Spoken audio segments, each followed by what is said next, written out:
दोस्तों, राम राम सा खमागणी राजस्थान। दोस्तों, आज मैं आपको एक ऐसी महान युवा शख्सियत से रूबरू करवाने जा रहा हूं जिसने देश के 16 राज्यों और दुनिया के 7 देशों में 12,500 से ज्यादा जादू के स्टेज शो किए हैं। जी हाँ, ये महान जादूगर है अंतर्राष्ट्रीय जादूगर आंचल कुमावत, द मैजिक गर्ल।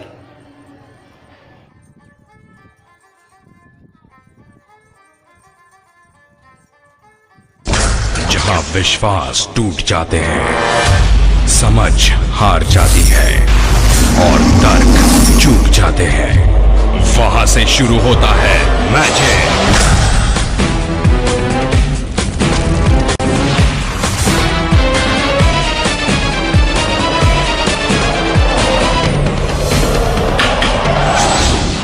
ये जादू बच्चों का खेल नहीं, यहाँ पर होगा सिर्फ वही। बेटी बचाओ अभियान की मूर्त रूप है हमारी आंचल बेटी कि ऐसी बेटियों से गौरव बढ़ता है हिंदुस्तान की बेटियों का। और आंचल को उसके इस ओजस्वी आज के इस कार्यक्रम के लिए, इस प्रस्तुति के लिए एक बार सबकी ओर से अग्रिम बधाई।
दृश्य देखने लायक है।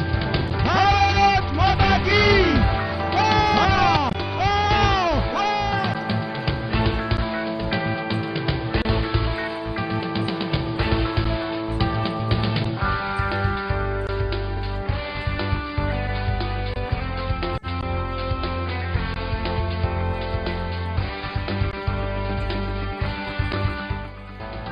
सभी को बहुत बहुत धन्यवाद देती हूँ। Thank you so much. आप सभी के आशीर्वाद से हम आज अंतर्राष्ट्रीय जादूगर आंचल कुमावत, द मैजिक गर्ल।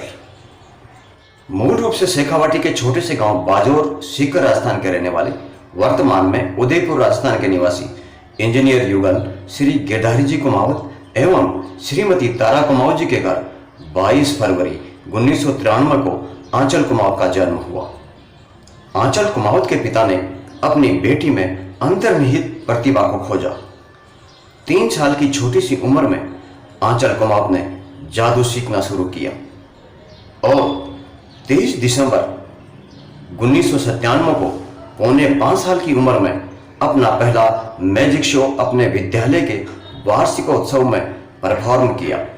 उसके बाद आंचल कुमावत ने कभी पीछे मुड़कर ही नहीं देखा। उदयपुर से साइकोलॉजी में एमए में सर्वाधिक अंक लाकर आंचल कुमावत ने शिक्षा के क्षेत्र में भी अपनी श्रेष्ठता सिद्ध की है। पौने 5 साल की उम्र से जादू के क्षेत्र में अपना सफर शुरू करने वाली आंचल कुमावत ने 27 साल की उम्र में भारत के 16 राज्यों और दुनिया के 7 देशों में 12,500 से अधिक स्टेज शो देने वाली जादूगर बनी है। 2004 में भारत सरकार द्वारा राष्ट्रीय बाल पुरस्कार से सम्मानित, 2016 की लिम्का बुक ऑफ रिकॉर्ड्स में नाम दर्ज। तो आइए अब जानते हैं जादू में एक से बढ़कर एक हैरत अंगेज कारनामे करने वाली इस महान जादूगर आंचल कुमावत जी की कहानी, इनकी खुद की जुबानी। आंचल कुमावत जी, आपका अपना चैनल ये है सितारे राजस्थान में आपका स्वागत है, अभिनंदन है। आप हमारे दर्शकों को अपना परिचय बताएं। नमस्कार, मैं जादूगर आंचल उदयपुर राजस्थान से हूँ। मेरा नेटिव प्लेस वो बाजोर सीकर है और मेरा जन्म स्थान उदयपुर है। मेरे पिता श्रीमान गिरधारी कुमावत, वो माइनिंग इंजीनियर है, और मेरी मम्मी श्रीमती तारा कुमावत, वो इलेक्ट्रिकल इंजीनियर है। और मेरा छोटा भाई गुरु कुमावत, जो जादूगर गुरु के नाम से भी प्रसिद्ध है, वो मेरे शो का क्रिएटिव डायरेक्टर है और ज़्यादातर जो चीज़ें हैं हमारे शो में वो वही संभालता है। और पिछले करीब 23 सालों से मैं इस फील्ड में हूँ। 97 में मैंने अपना पहला मैजिक शो किया था स्टेज पर, और तब से मैं लगातार शोज़ कर रही हूँ। आप इस जादू के कला जगत में कैसे आए, कैसे आपकी रुचि हुई और कैसे आपने काम सीखा? मैजिक फील्ड में मेरा आना कैसे हुआ? एक्चुअली मम्मी और पापा तो दोनों इंजीनियर थे, लेकिन पापा को इस फील्ड का बहुत ज़्यादा शौक था। और जब मैं बहुत छोटी थी, करीब 2-2.5 साल की थी, तब पापा बताते हैं कि पापा की एक मैजिक शॉप हुआ करती थी, जादू की दुकान, जहाँ पर वो पार्ट टाइम में शाम के समय जो उदयपुर में टूरिस्ट आते हैं उन्हें वो मैजिक दिखाया करते थे और कुछ कुछ सिखाया भी करते थे। वो मेरा मैजिक स्कूल हुआ करता। मैं वहाँ बैठकर देखा करती कि पापा क्या बता रहे हैं, कैसे बता रहे हैं। तो वो देखते देखते इंटरेस्ट डेवलप हुआ। फिर मैंने कुछ छोटे मोटी चीज़ें सीखना स्टार्ट किया। और 97 में मेरे स्कूल के एनुअल फंक्शन पर बहुत सारे बच्चे थे, जो कोई डांस कर रहा था, कोई गा रहा था, कोई जोक सुना रहा था। तो पहली बार पापा को लगा क्यों ना आंचल से मैजिक परफॉर्म करवाना चाहिए। तो उन्होंने कुछ 15 से 20 मिनट का मैजिक परफॉर्मेंस मुझे तैयार करवाया। एंड मैंने जब स्टेज पर परफॉर्म किया तो जो ऑडियंस ने रिस्पॉन्स दिया था, और नेक्स्ट डे जो मीडिया में कवरेज आया था, हर न्यूज़पेपर में जो मेरा फ़ोटो छपा था, वो मेरी लाइफ का टर्निंग पॉइंट हो गया। पापा को लगा क्यों ना आंचल पे ज़्यादा मेहनत की जाए। अगर छोटी सी मेहनत से अगर इतनी अच्छी सफलता मिल सकती है तो इस पर थोड़ा ध्यान देना चाहिए। तो तब से पापा ने सीरियसली मुझे लेकर कई सारे शोज़ हम लोग किया करते थे। मैं, मम्मी, पापा जाया करते थे। मेरे भाई का जन्म भी 99 का है, तो पहले हम तीनों जाते थे, फिर बाद में भाई भी साथ में जाया करता था। और 2001 26 जनवरी 2001 से मैंने कॉमर्शियल शो स्टार्ट किया, जहाँ पे विथ टीम 20-25 लोगों का टीम रहता है, बड़े इल्यूजन ट्रकों में सामान रहता है, और इस तरह से टिकट शोज़ स्टार्ट किए। तो वो शोज़ मेरे अभी तक चलते आ रहे हैं। आप हमारे दर्शकों को अपने काम के बारे में बताइए। और मेरा काम किस तरह से रहता है? देखिए, हमारे टिकट शोज़ रहते हैं। जैसा मैंने कहा था कि 2001 से पहले मैं सिंगल शोज़ किया करती थी। उसके बाद जब टिकट शोज़ में आई तो साल में लगातार 10 महीना हम शोज़ करते हैं। और क्योंकि मेरा एजुकेशन भी साथ में रहा है, तो मुझे पढ़ाई के लिए हर साल 2 महीना ही मिलता था। तो जब मैं ऐसे बड़े स्टार्ट किया था तब 4th में थी। तो तब से लेके मेरा स्कूलिंग, मेरा ग्रेजुएशन हुआ, मेरा पोस्ट ग्रेजुएशन हुआ, क्लिनिकल साइकोलॉजी में मैंने MA किया है, और मैं अपने कॉलेज की टॉपर भी रही हूँ। तो ये सारी चीज़ें जो भी हुई है ये मैजिक के साथ साथ में हुई है। तो साल में 10 महीना शोज़ करना, और शोज़ भी लगातार रहे करते। हम लोग कैसे काम करते हैं? एक्चुअली मेरे जो शोज़ हैं वो लगातार रहते हैं। साल में 10 महीना हम लगातार शोज़ करते हैं, और 2 महीने का जो गैप रहता है वो अभी कुछ सालों से नहीं था, लॉकडाउन से पहले नहीं था। बाकी मेरा जो स्टडी रहा है वो बराबर चालू रहा है। मेरा स्कूलिंग हुआ, ग्रेजुएशन हुआ, मैंने PG किया है, पोस्ट ग्रेजुएशन क्लिनिकल साइकोलॉजी मेरा स्पेशलाइजेशन था। MA मैंने किया है BN कॉलेज से, उदयपुर से ही। तो हर साल मुझे पढ़ाई के लिए 2 महीना मिलता था, और साल भर में लगातार शोज़ करते थे। एक जगह कुछ 1 महीना, 1.5 महीना, 2 महीना, कई जगह हमने 3-3 महीने लगातार भी शोज़ किए हैं। तो इस तरह से हमारे शोज़ रहते थे। और दिन में ज़्यादातर जो शोज़ रहते हैं वो 2-3, और कई बार स्कूल शोज़ रहते थे, तब कई बार 4 शोज़ भी रहते थे। तो डिपेंड करता था, बट मिनिमम 2 शोज़ तो मेरे ज़्यादातर रहे हैं डेली के। और ऐसा महीना, 1.5 महीना, 2 महीना लगातार, और फिर कुछ 4-5 दिन का गैप मिलता है, फिर हम नई जगह जाते हैं और वहाँ पर फिर यही सीन चालू हो जाता था। तो हिंदुस्तान के करीब 17 राज्यों में और आउट ऑफ इंडिया 7 देशों में मैं अभी तक 12,000 से ज़्यादा स्टेज शोज़ कर चुकी हूँ। और जैसा मैंने आपको बताया कि ऐसे लगातार शोज़ रहते थे, और इसी वजह से अभी तक मीन्स 27 ईयर्स की एज में, जैसा मैंने कहा था, 12,000 से ज़्यादा स्टेज शोज़ हो चुके हैं, just because of this. And क्योंकि एवरेज जो हमारा रहता है वो साल के करीब 600-700 शो का एवरेज रहता है। और इसके साथ साथ में मैं कई सारे TV शोज़ में भी रही हूँ, पार्टिसिपेट किया है। जैसे 2010 में स्टार 1 चैनल पर एक रियलिटी शो आया था, इंडियाज़ मैजिक स्टार। उसमें जो टॉप 10 मैजिशियन सेलेक्ट हुए थे उनमें से मैं भी एक थी। और इस शो में जो एज हमारे जज हुआ करते थे वो जैकी श्रॉफ, जो बहुत ही जाने माने फिल्म अभिनेता हैं, एंड मिस्टर फ्रांस हरारी, ये one of the top magician of the world वो हैं, तो ये दोनों हमारे जज हुआ करते थे। दैन 2011 में कलर्स चैनल पे इंडियाज़ गॉट टैलेंट जो आता है सीज़न 3 जब आया था, उसमें मैं क्वार्टर फाइनलिस्ट थी, जब धर्मेंद्र जी, किरण जी खेर एंड सोनाली जी मैम ये तीनों वहाँ पर एज अ जज थी। तो मैं उस शो के क्वार्टर फाइनल्स तक गई थी।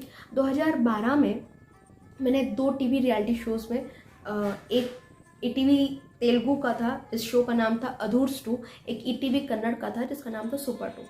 तो इन दोनों शोज़ को हमने विन किया था एंड इसका कैश प्राइज़ के साथ में चैम्पियन ऑफ द चैम्पियंस का टाइटल भी हमें मिला था।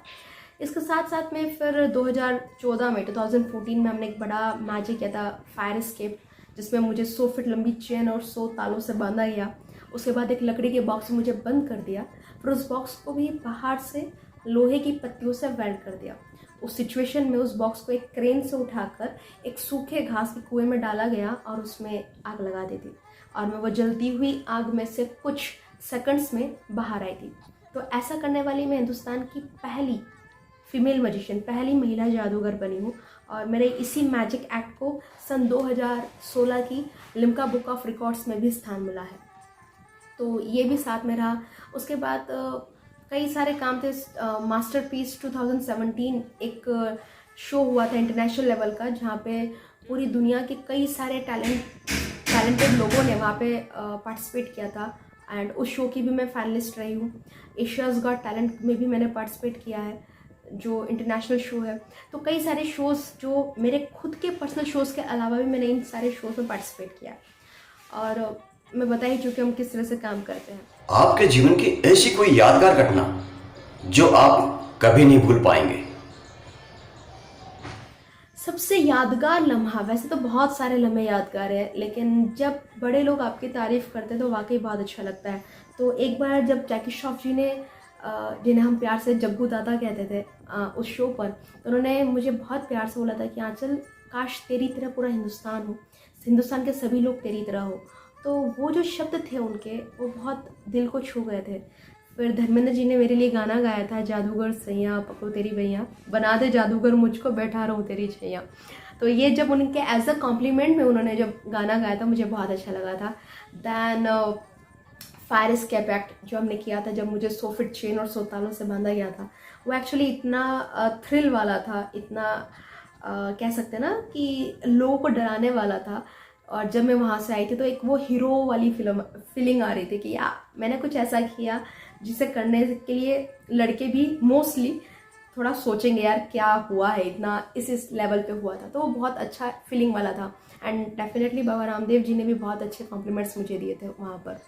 उसके बाद मैं मलेशिया गई, सिंगापुर गई। तो ज़िंदगी के ऐसे बहुत सारे लम्हे हैं जो बहुत यादगार हैं और सच कहूँ तो मेरे लिए वो हर लम्हा यादगार होता है जब मैं स्टेज पर होती हूँ और लोग मेरे लिए तालियां बजाते हैं और स्टैंडिंग ओवेशन मिलता है, लोगों का प्यार मिलता है।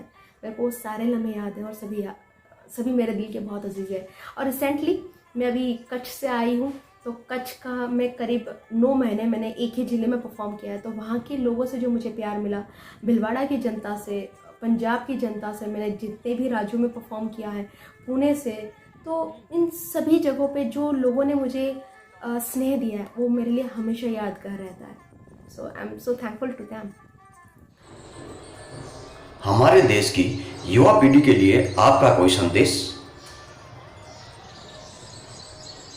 मैं आज के युवाओं को एक ही संदेश देना चाहूँगी। जैसा कि हम लोग देख रहे हैं कि जो सिचुएशन हो रही है आजकल, लोग टेक्नोलॉजी के साथ इतना ज़्यादा जुड़ते जा रहे हैं कि अपने परिवार को उतना समय नहीं दे पा रहे। और आप देखेंगे कि बहुत सारे परिवारों में तनाव का माहौल है, बहुत सारे लोग डिप्रेशन में जा रहे हैं, स्ट्रेस बढ़ रहा है, एंजाइटी बढ़ रहा है और शायद मुझे लगता है, और बहुत सुसाइड के जो केसेस हैं वो बहुत सारे बढ़ गए।